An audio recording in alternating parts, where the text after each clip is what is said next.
कोठी सरादनाया सबने पार का रुख किया। ईद कोठी सरादनाया सबने पार का रुख किया। ईद कोठी सरादनाया सबने पार का रुख किया।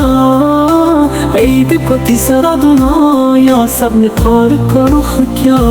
दूरी झोला झोलने नखला कोई आइस करीम का शौकिया।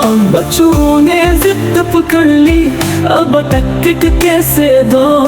अब निकाह पहले नफल पढ़ लो फिर मौज करो। झूले में चीखी कल्फी के मुझे सेल्फी के शौकीन हर तरफ नजर आए।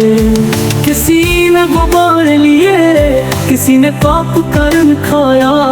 लेकिन जब बात आई न्यात की सबने हाथ उठाया। ईद की खुशी हो पार की सैर हो लेकिन दूध ना हो तो सब बेअसर हो। पार की रौनक अपनी जगह खुशियाँ भी अपनी जगह पर असल खुशी तब मिले जब मदीने की गली में चले।